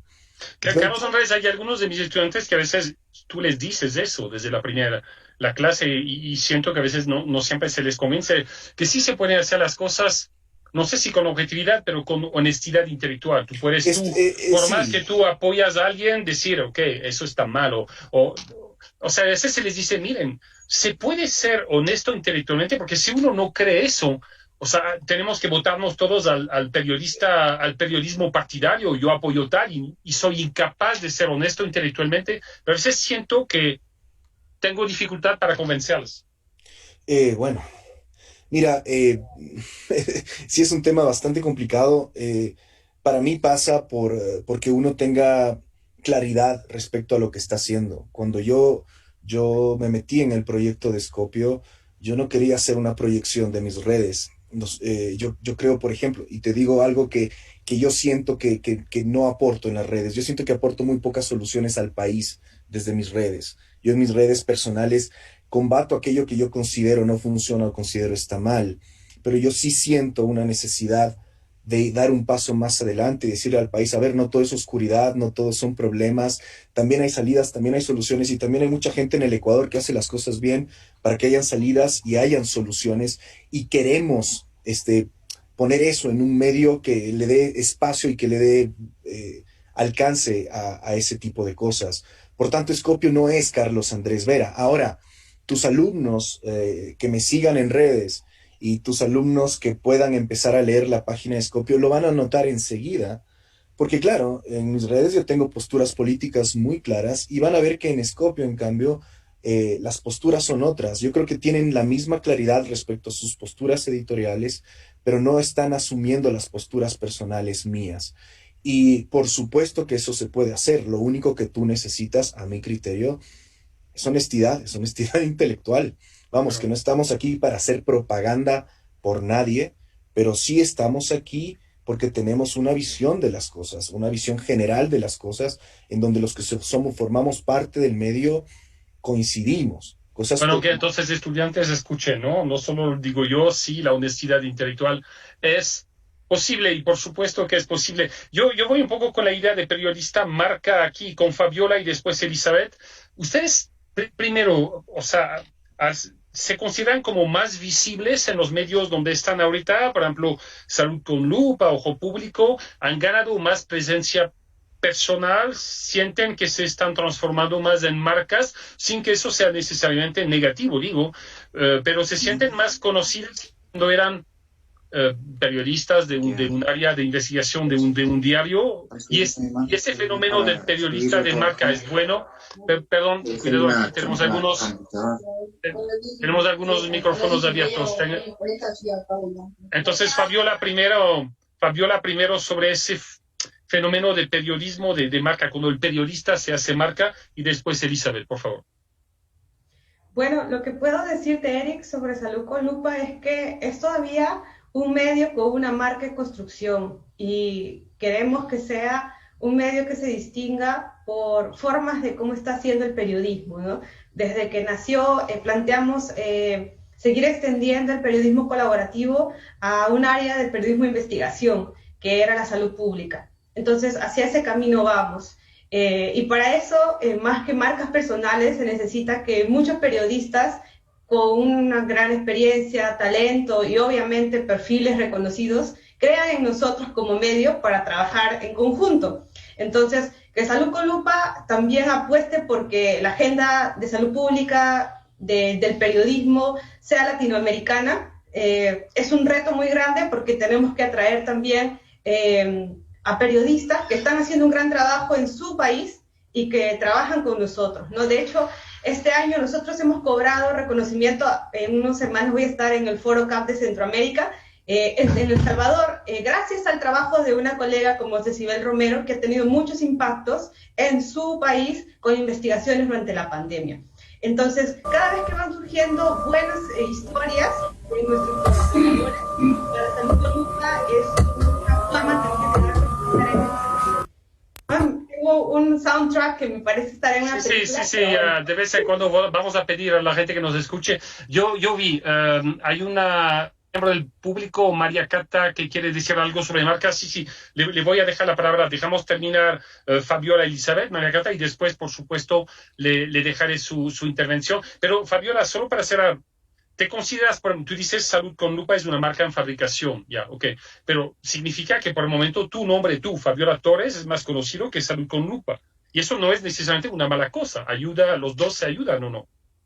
Bueno, agradezco que mi nombre sea más conocido, pero en realidad ha sido todo un proceso, ¿no? Yo tengo 20 años haciendo periodismo en mi país. Fuera de mi país realmente no sé si tengo un reconocimiento muy grande, pero sí valoro mucho que me estén ubicando como una periodista de investigación que está situada en un área específica como la salud pública. Entonces, eso ayudaba a Salud con Lupa, porque yo ya antes de su fundación me dedicaba a hacer este trabajo, no con la intensidad de ahora, pero sí me dedicaba a hacer este trabajo. Entonces, algo importante para los estudiantes que nos oyen es que sí es súper valioso la especialización. Ubicarse en un área del periodismo donde uno pueda decir, sí, yo en esto contribuyo mucho porque estoy con las herramientas necesarias para abordar, ¿no? Lo de la pandemia es innegable. Necesitamos más periodistas de salud y de ciencia. Sí, necesitamos más periodistas en general. Antes de dar la palabra sobre la misma pregunta a Elizabeth, chequen un poco el chat. O sea, por ejemplo, Carlos Andrés acaba de mandar la página web de Scorpio. Lo tengo mal, ¿es Scorpio o Scopio, Carlos Andrés? Scopio. Scopio. Entonces yo, my mistake, sin R, sin R. Como telescopio, como microscopio, sí. Scopio, muy bien. Entonces sin R. Y si no, Isabel Guerra, una de nuestras estudiantes, acaba de mandar, Isabel de la UT, acaba de mandar el enlace para que los que nos siguen, que son muy numerosos, solamente se registren. Recuerden que al final del Congreso, el 14 o digamos el 16, les mandaremos a todos un diploma individualizado con firmas digitales para que lo puedan imprimir, pero el número de horas corresponderá a las horas a las horas en las cuales estuvieron enlazados. O sea, si estuvieron enlazados a este foro, por ejemplo, pues les pondremos 1 hora y media. Si estuvieron enlazados a 3 o 4 foros, les pondremos 6 horas, etcétera. ¿Okay? Entonces, eso está. Y de repente, si nos pueden mandar, Natalie, antes de darte la palabra, tú hablaste de una página web o de un enlace de Sembra Media con un listado de medios y todo eso, capaz que eso interesaría. Ahorita vamos, Elizabeth, eso del periodista marca, en ojo público, ¿lo sienten cuenta o no es importante? Bueno, definitivamente las redes sociales dan una visibilidad distinta a que cuando trabajábamos en un medio impreso, ¿no? Cuando estábamos en el comercio podíamos hacer muchas publicaciones de repente de peso, llamativas, pero no tenían esta opción de poder ser retuiteada, de poder ser compartida, y no solamente la historia, sino también el autor de la nota. Definitivamente eso cambia un poco el rol del periodista, y aquí surgen perfiles, ¿no? Puedes tomarlo como un perfil para identificar cuáles son los periodistas o colegas que hacen trabajo interesante y seguirlo, pero también hay perfiles de colegas que están tomándolo para ser superstar, ¿no? A decir, bueno, yo soy la noticia y mis opiniones, más allá de mi investigación, son las que deben pesar. Y eso no vale, entonces, de lo que entiendo, eso no... Hay una zona gris allí, porque puedes tomar esto pues para atraer a tus historias, a tu investigación, que es lo que realmente que debe importar, ¿no? El trabajo que uno hace, no como persona individual, porque depende también del perfil del periodista, ¿no? Si no va a ser comentarista, tienes tu columna de opinión, perfecto, pero el periodista de investigación tiene un perfil distinto, y sí podemos usar este tema de repente de la imagen o reconocimiento justamente para atraer y hacer como un feedback al trabajo personal y al trabajo que hace nuestro medio. Eso es totalmente válido, ¿no? Pero como digo, siempre hay una zona gris, y bueno, las redes sociales nos dan esta ventana para hacernos más conocidos de repente de lo que antes podíamos serlo, ¿no? María Cata, miembro del público, pero no he visto su apellido, tenía una reflexión sobre eso del periodista de marca. Adelante, bueno, si puede hacerlo breve para que sigamos con el discurso, pero le toca la palabra, María Cata. Sí, Eric, soy María Catalina. Perdón. Ok, entonces, si el público quiere opinar, que María Cata, por favor, síganos. Sí, no, yo solo quería decir una cosa porque creo que es interesante y que además tengo un ejemplo de Ecuador. En MDIF apoyábamos un medio ecuatoriano que se llama GK. Y GK es un medio, digamos, que tiene una institución, pero que además tiene dos periodistas muy importantes que son sus fundadores y que son como su motor. Entonces, si bien uno no invierte en el periodista, y yo creo que es un error además que un medio centre como toda su importancia en una persona, sí creo que para nosotros o para MDIF en ese momento como inversionista, pues era una garantía y era una apuesta. O sea, parte de la apuesta es, hay unos periodistas que tienen como una visión, que tienen unas ciertas ideas y una capacidad de ejecución, y los medios en los que trabajan pues denotan eso y tienen, digamos, una perspectiva en el mercado. O sea, era un plus. Claro, es un activo. O sea, si estuviéramos pensando en esto como un balance sheet, porque como inversionistas eso es una de las formas de verlo, esos activos intangibles de los que hablábamos, que también la credibilidad, todo, pues la innovación y la persona que está ahí, la capacidad de ejecución, también es un activo en el que uno apuesta. Pero, Catalina, entonces, seamos claros, también tú puedes lanzarte sin tener ese activo, porque un montón de periodistas pueden ser periodistas de calidad, de talento, de investigación, sin ser necesariamente periodistas con esa imagen de los que opinan mucho, pero se pueden construir esa imagen. Claro. Sí, eso es lo que yo creo. O sea, yo creo que esa capacidad periodística es mucho más importante que una capacidad, o sea, que un nombre o una capacidad mediática. Es más como la parte de la visión periodística y la capacidad de ejecución. Natalie Van Husser, desde Reno, Nevada. ¿Cómo les ha ido a los medios hispanohablantes en los Estados Unidos que tú has seguido?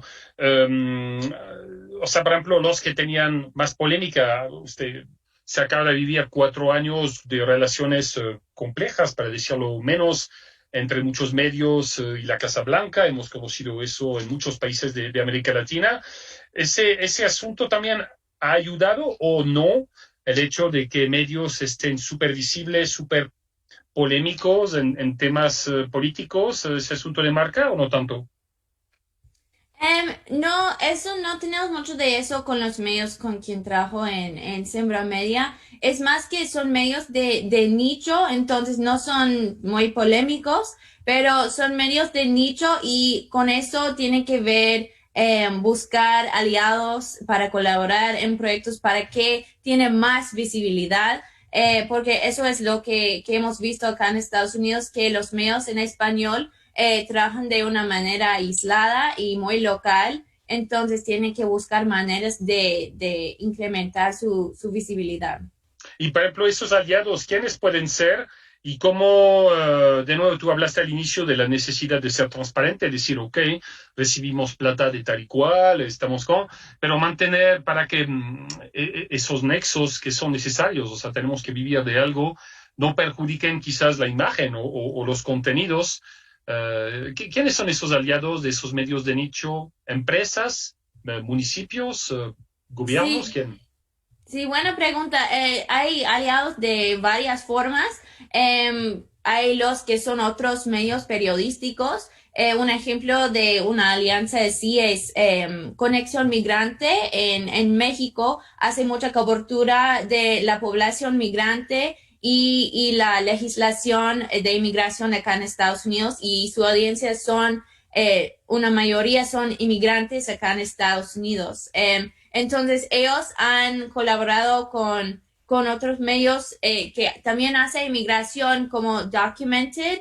Es un medio en Nueva York que tiene más enfoque en la inmigración y los inmigrantes en la ciudad de Nueva York, pero comparten cobertura, ¿no? Comparten artículos y todo eso, y con esto, aunque son medios de nicho, pueden tener más alcance, ¿no? Porque los que son lectores de Conexión Migrante en México pueden ver lo que está pasando en Nueva York. Entonces, eso es un ejemplo de aliados periodísticos, pero también medios como Enlace Latino, NC, para el estado de Carolina del Norte, también están buscando otro tipo de aliados, como hacen foros en vivo con varias organizaciones en el estado y hacen cobertura política. Entonces, el enfoque de eso es hacer más información que pueden informar a la comunidad sobre los candidatos en las elecciones y cosas así. Entonces, sí, están buscando una variedad de aliados.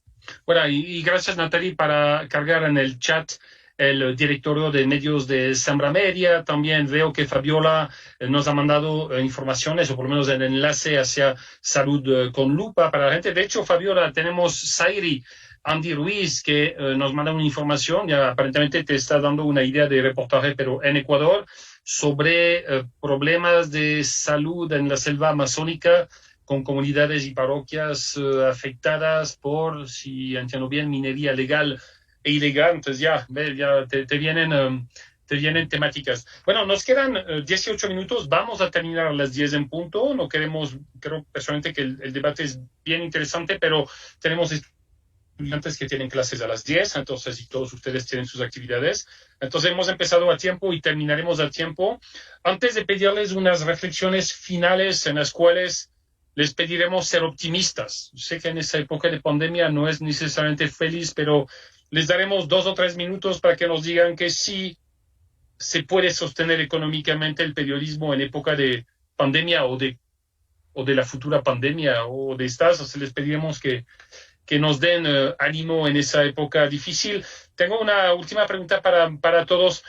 ¿Cuenta mucho la manera de presentar las informaciones? ¿Ayuda a que su sitio se haga su lugar, sea defendible? Por ejemplo, hemos visto, hay medios que a veces lo hacen, pueden presentar una información de manera menos clásica, que digamos, no es que los formatos periodísticos están mal, o sea, por supuesto, pero lo hacen de manera que pueden ser más entretenida o utilizan más redes sociales, la más visual, más videos, o sea, juegan mucho entre sus contenidos y la complementariedad con redes sociales.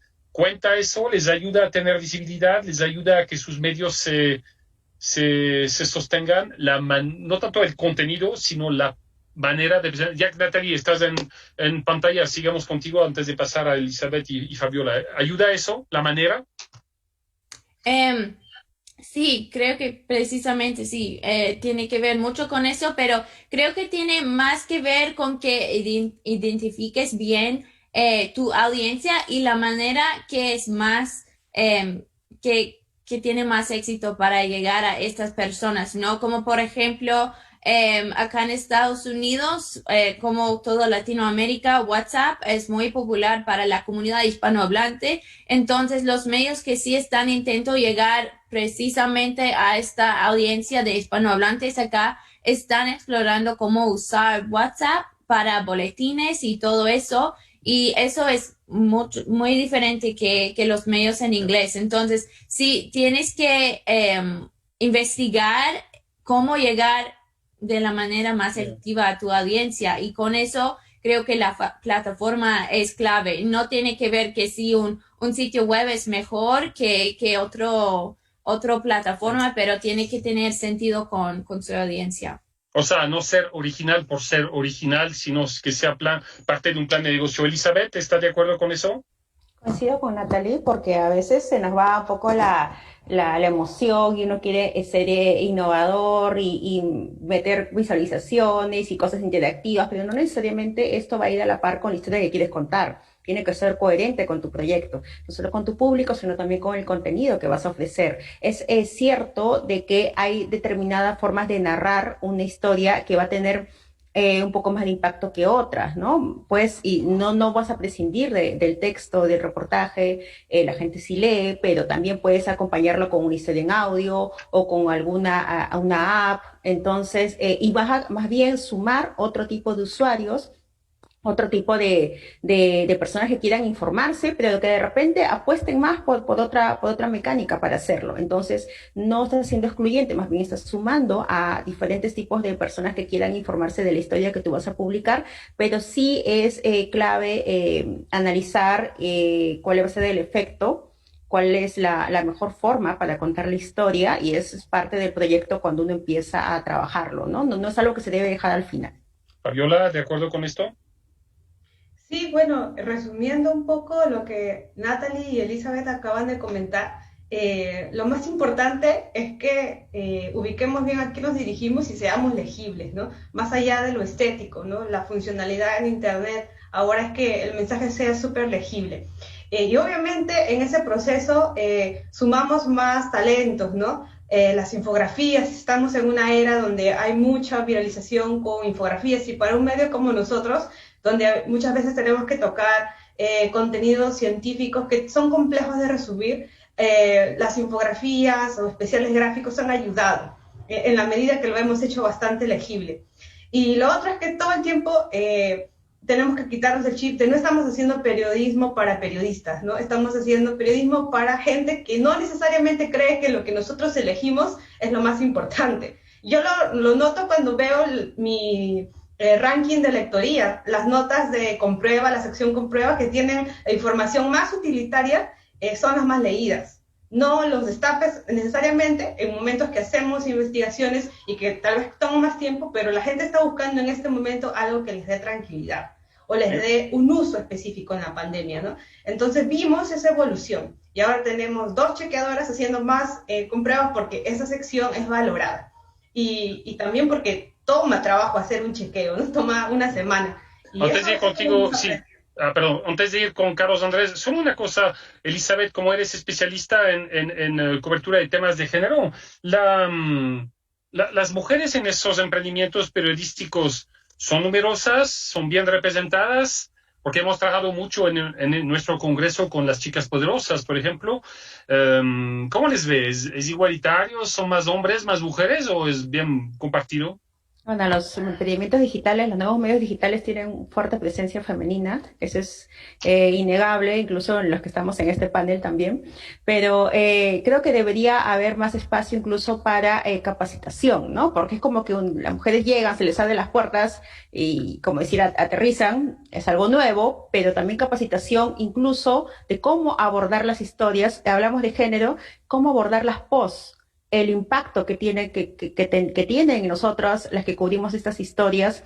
No hay un procesamiento posterior a luego de estar ante una víctima, ante un hecho demasiado intenso emocionalmente, ¿no? Es como que sí, bueno, ya regrésate a tu casa y procésalo con tu almohada, ¿no? Todo lo que has visto, todo lo que has reporteado. Entonces, es importante ver el tema de género, no solo por la cantidad de mujeres que estamos en los medios, sino también cómo se tocan estos temas y cómo el periodista termina procesando y cuál es el apoyo y autocuidado que recibe después. Y lo vamos a seguir hablando durante los 5 días. Antes de darles la palabra, Carlos Andrés, como parte de la minoría masculina de este foro, ¿qué forma o fondo o los dos? ¿Qué dices? Ambos. Yo creo que es importante diferenciar el contenido de la promoción del contenido. Creo que una cosa es lo que está en tu página central. Por ejemplo, en nuestro caso tenemos una página web que es nuestro corazón, nuestro centro, y eso tiene un formato que de paso está en pañales todavía, lo tenemos que seguir mejorando. Y la otra es la promoción del contenido. La promoción del contenido, sí, primero, por supuesto, como la promoción de cualquier cosa, debe comprender exactamente cuál es su audiencia, qué tipo de contenidos consume su audiencia y qué tipo de cosas van a llamar más la atención de la audiencia. Entonces, para mí está claro que una cosa es promoverlo y ahí sí debes apoyarte en los formatos que más viralización te permitan, y otra cosa es ya el contenido en sí, esa parte o ese corazón de la información en donde le estás dando todo a tu lector. Partiendo de los medios como el nuestro, digo que son medios cuyo corazón es una web. Hay otros medios que no tienen web y son todo redes sociales, ¿no? Que tienen también otra lógica y otros formatos. Pero en nuestro caso es tener claridad respecto a que una cosa es contenido y otra cosa es promoción del contenido, y que ambos deberían manejarse con criterios distintos, no incompatibles, pero sí diferentes. Bueno, y ahorita para cerrar, nos quedan 9 minutos, lo que les deja, cada uno 1 minuto y medio para una reflexión final, si nos olvidamos de algo, pero sobre un poco cómo sostener económicamente el periodismo. Ojalá todos ustedes son emprendedores, están haciendo cosas para dejar un mensaje positivo a los colegas y los estudiantes que nos escuchan. Catalina, empezamos contigo. Sí se puede o no se puede, sí se puede, ¿no? Sí se puede, claro que se puede, siempre se puede. Yo, como soy la persona acá, digamos, no periodista y más finanzas, lo que yo creo que se puede es tener una organización sostenible y plantearse organizaciones periodísticas sostenibles. Y yo creo que es un momento de gran oportunidad, porque así como el péndulo hizo swing y en un momento dado, digamos, todo era Facebook y el tema medio se desdibujó, creo que vamos en el sentido contrario en términos de que la gente está empezando a valorar realmente la información bien entregada, bien investigada. Entonces, yo creo que sí se puede, siempre y cuando haya calidad en la información, claridad en quiénes son las audiencias, o sea, cómo las servimos, y también atención a los costos, porque es también fundamental esa parte. Natalia, entonces igual, si se puede sostener económicamente el periodismo, aunque estemos en pandemia, esta o la que seguirá.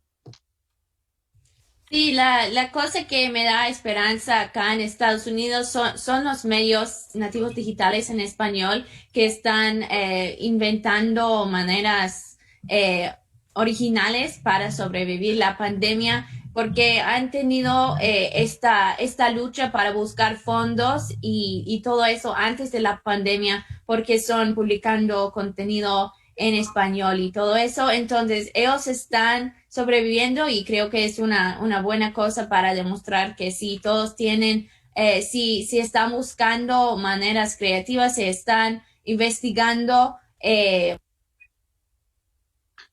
Tu micrófono se fue otra vez. Ya, Natalie, sí. ¿Me escuchas? Ok, bueno, sí. Entonces, si están buscando maneras de financiar sus proyectos y investigar los que tienen éxito. Sí, te escuchamos, Natalie. Sí, te escuchamos. Ok, muy bien. Entonces, con eso, sí, estás buscando financiación, creo que eso va a ser un clave. Ok.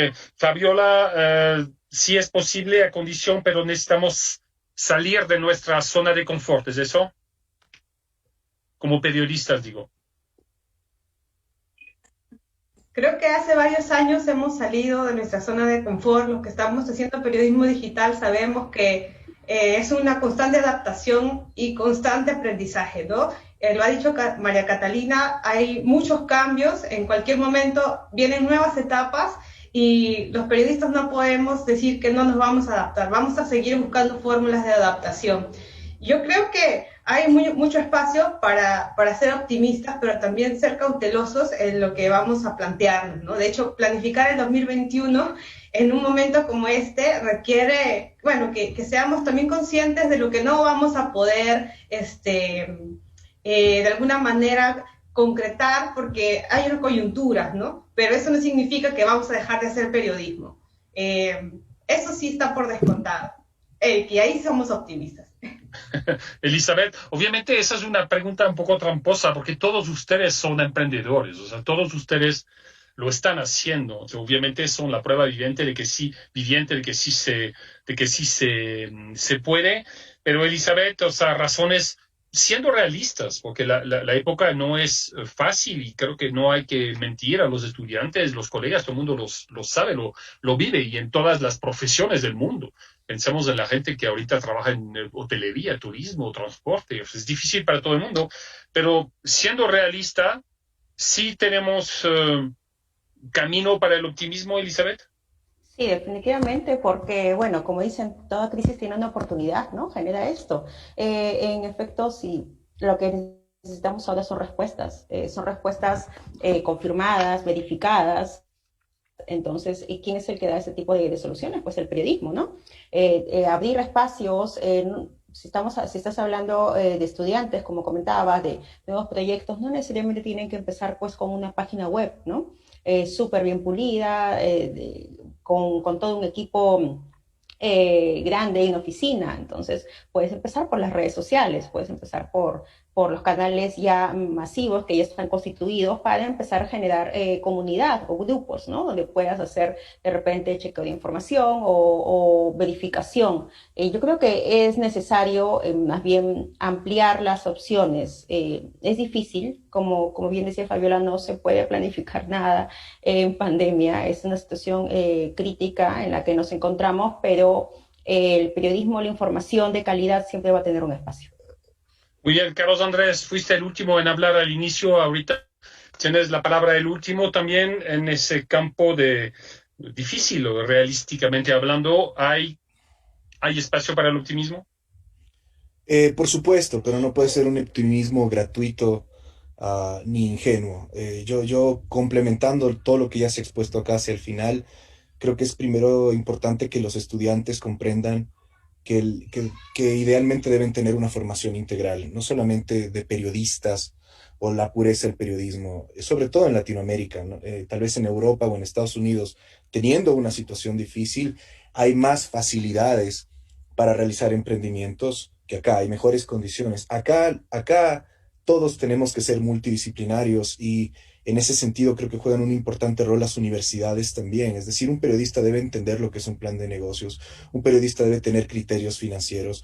¿Por qué? No solo para juntarse a otros colegas y hacer un emprendimiento, sino también para dejar de vivir en la precariedad que es tan común al oficio. Es decir, un periodista no tiene por qué vivir mal, no tiene por qué vivir con el salario mínimo o menos, no tiene por qué, digamos, vivir comprometiéndose o chaucheando para cerrar su salario. Es decir, creo que en todas las profesiones, pero sobre todo en las profesiones que tienen relación con la comunicación, con el arte, es vital una formación de negocios y financiera que complementa las características de tu oficio. Y te lo dice una persona que va 20 años emprendiendo.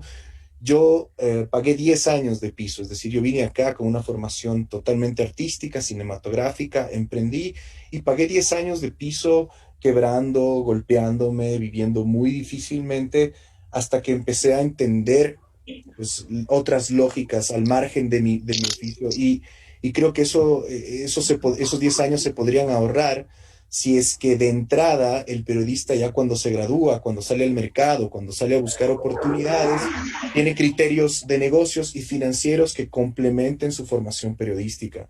Bueno, te corto, Carlos Andrés, porque ya van a ser las 10 y tu cierre, Carlos Andrés, es genial para que yo pueda recordar a mis estudiantes que se registren para enero próximo en la clase de Media Entrepreneurship y que también tenemos una clase de marketing digital del Colegio de Comunicación y Artes Contemporáneas que son cada vez más importantes. Muchísimas gracias a nuestros panelistas, Elizabeth Salazar, Natalie Franhusser, Fabiola Torres, Catalina Colmenares y Carlos Andrés Vera. Son las 9:59 minutos.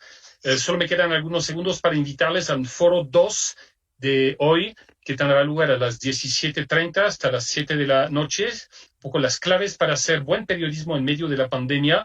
Eso será el foro 12 de nuestro proyecto de desinformación en tiempos de COVID-19, con invitados panelistas: Darwin Franco, un periodista investigador de México; Luisa Torrealba Mesa, de Venezuela; Jesús Mesa, de Colombia; Alejandro Horvat, de La Nación Argentina; Carlos Eduardo Huertas, director de Conectas en Colombia; y Ángela Meléndez, periodista de Sin Cadenas de Ecuador. Les deseamos un excelente día. Muchas gracias de nuevo a todos para participar y les esperamos a las 5:30.